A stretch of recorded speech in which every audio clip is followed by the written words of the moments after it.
And this is Exodus 12 and verse 12. For I will pass through the land of Egypt this night, and will smite all the firstborn in the land of Egypt, both man and beast. And against all the gods of Egypt I will execute judgment. I am the Lord. Kal halal Yahweh B'Hashem, Yahweh Shai B'Hashem, Rukwah Kadash. Double honors, the apostles and elders of Great Millstone, where I learned this truth from.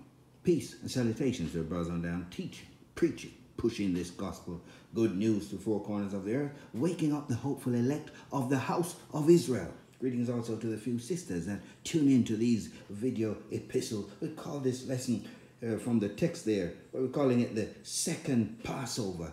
Judgment is so close. Everyone can sense it. The angels are doing, what they call it, recon missions, checking out the lie of the land and reporting back. We've got signs of the times everywhere.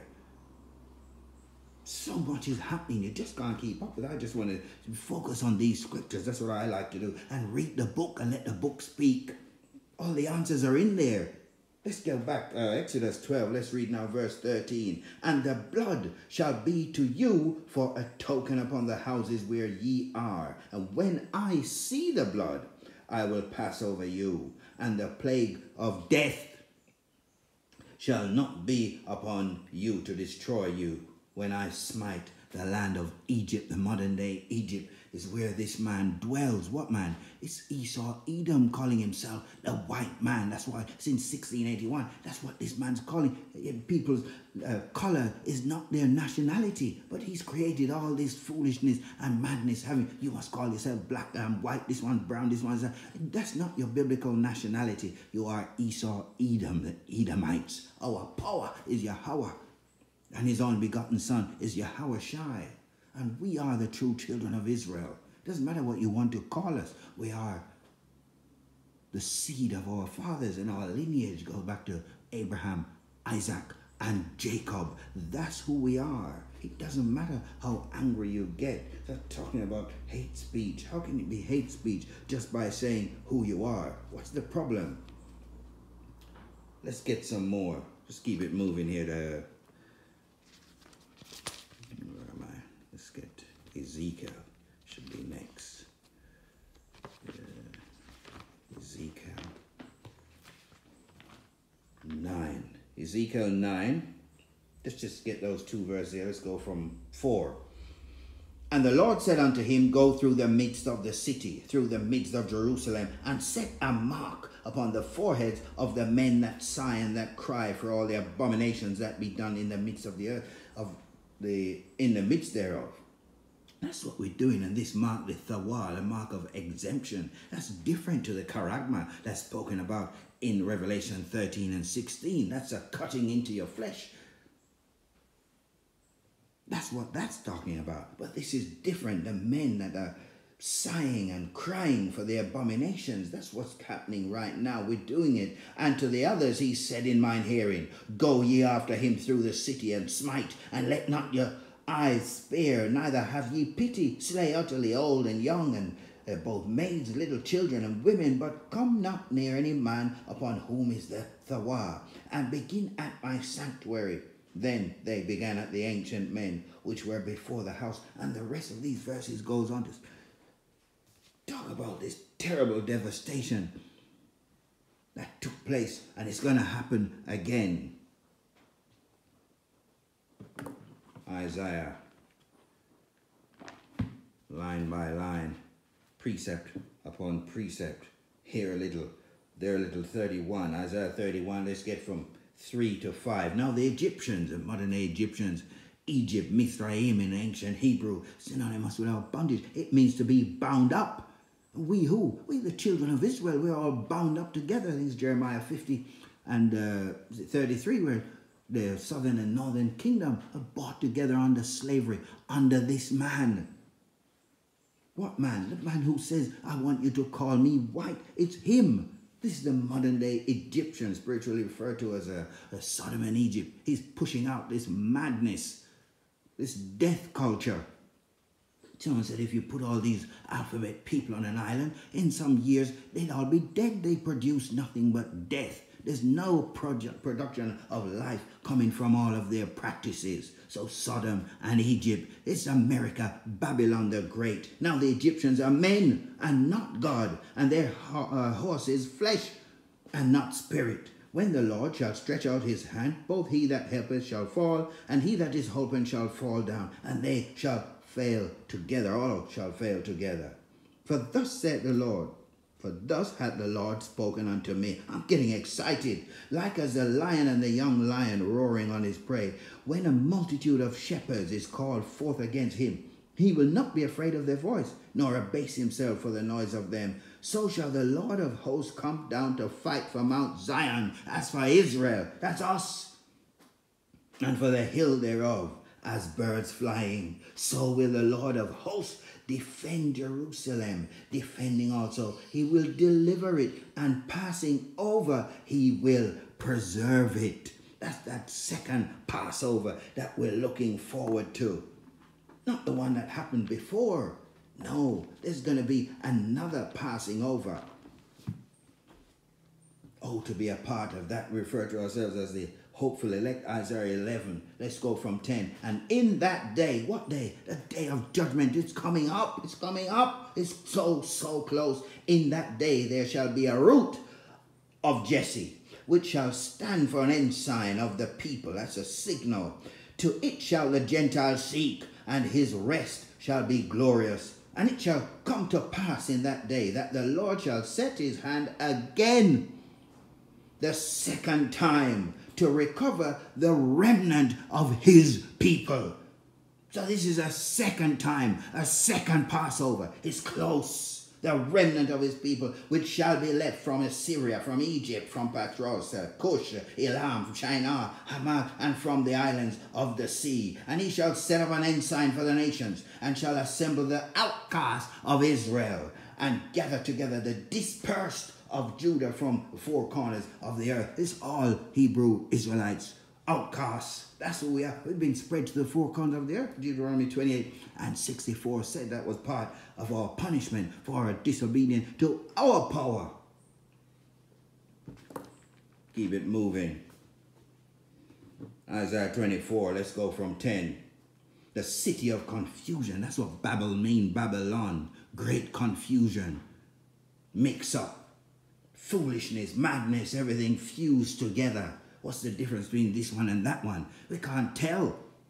You want to use all the same bathrooms. We've got laws protecting every different type of madness that they're putting out there. The city of confusion is broken down. Every house is shut up, that no man may come in. There is crying for wine in the streets. All joy is darkened. The mirth of the land is gone. In the city is left desolation, and the gate is smitten with destruction. When thus it shall be in the midst of the land among the people, there shall be as the shaking of an olive tree. What's going to cause that? Intercontinental ballistic missiles and nuclear nightmare that's about to take hold on the land. And as the gleaning grapes, when the vintage is done, they shall lift up their voice. They shall sing for the majesty of the Lord. They shall cry aloud from the sea. Wherefore glorify ye the Lord in the fires, even in the name of Yahweh power, the God of Israel, in the isles of the sea. I get so excited looking forward to this.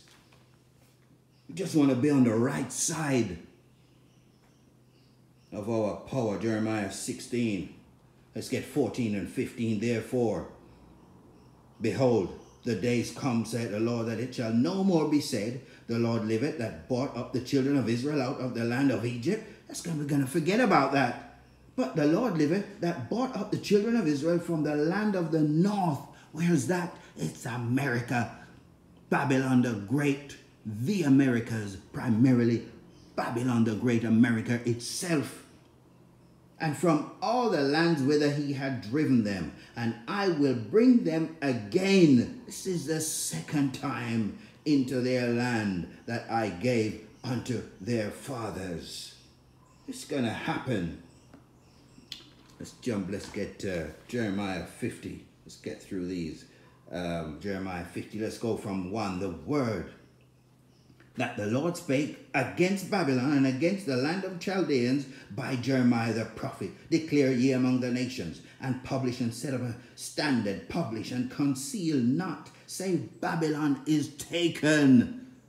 America, Bel is confounded, Merodach is broken in pieces, her idols are confounded, her images are broken in pieces. For out of the north there cometh up a nation against her. Where's this? This is Russia, the Medes, Gog and Magog. That's Ezekiel 38. It's already started. I think it's in 39 as well. The third woe, the third world war in those days and in that time, said the Lord. The children of Israel shall come, they and the children of Judah together, southern, northern kingdom, and going and weeping, they shall go and seek the Lord their God. We're doing it now. They shall ask the way to Zion with their faces thitherward, saying, come, and let us join ourselves to Yahweh, Ba'ashem Yahweh Shai, in a perpetual covenant that shall not be forgotten. My people have been lost sheep. Their shepherds have caused them to go astray. They have turned them away on the mountains. They have gone from mountain to hill. They have forgotten their resting place. All that found them have devoured them. And their adversaries said, we offend not, because they have sinned against the Lord. See, these people know once we've fallen away from our power, they can do anything to us. But there's a recompense. There's a payback. The habitation of justice, even the Lord, the hope of their fathers. Let's hold it there on that verse there. You think you're going to get away with it? Our power has set you up to do what you're doing. The wicked is not by chance. He's put you in that position. Let's get Job 11. Just get a few here, 18 to 20. And thou shalt be secure, because there's hope. Yea, thou shalt dig about thee, and thou shalt take thy rest in safety. Also thou shalt lie down, and none shall make thee afraid. Yea, many shall make suit unto thee. But the eyes of the wicked shall fail, and they shall not escape. Their hope shall be as the giving up of the ghost. A lot of death, a lot of killing is going to be going on. Our power is just about to send his son to wrap up this part of the story. Psalms 37. Let's go from 9. Psalms 37 start at 9. For evildoers shall be cut off, but those that wait upon the Lord, they shall inherit the earth. For yet a little while, and the wicked shall not be. Yet thou shalt diligently consider his place, and it shall not be. He's going to disappear. We're not going to be able to remember this man in some time to come.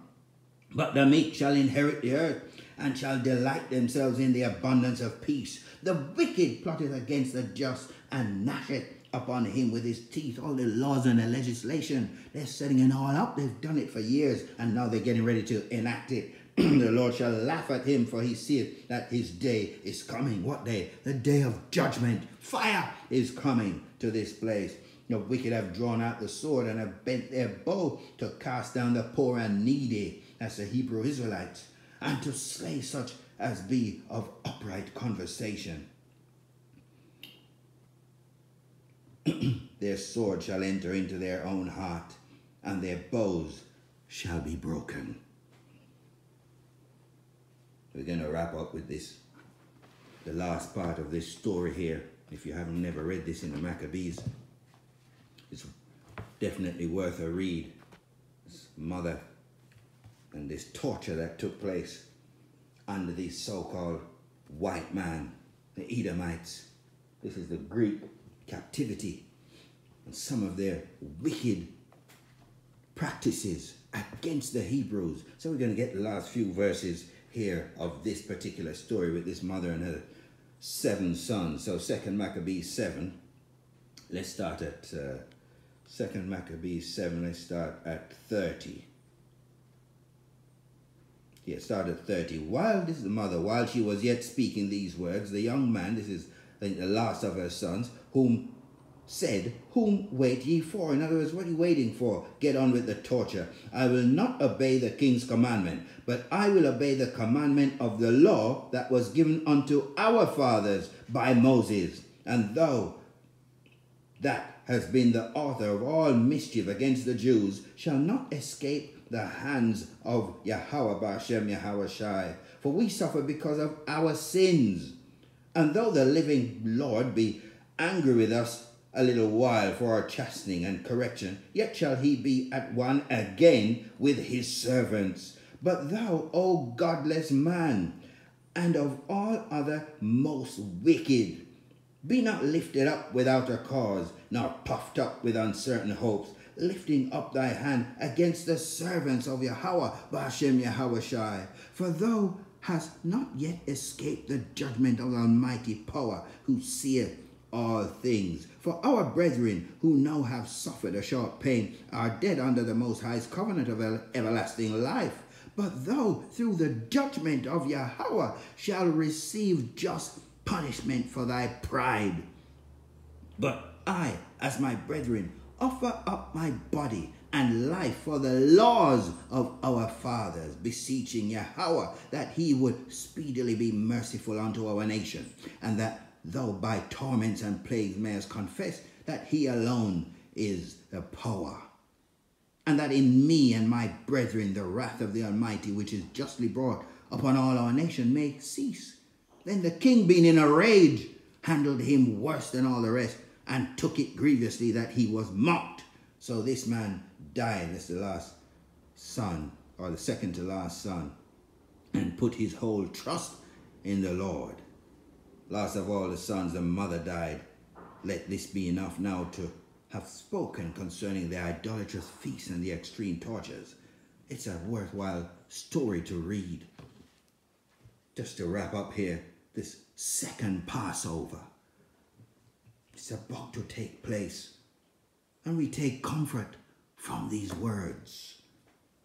So we listen to the second Passover. Judgment is so close. Shalom till the next lesson.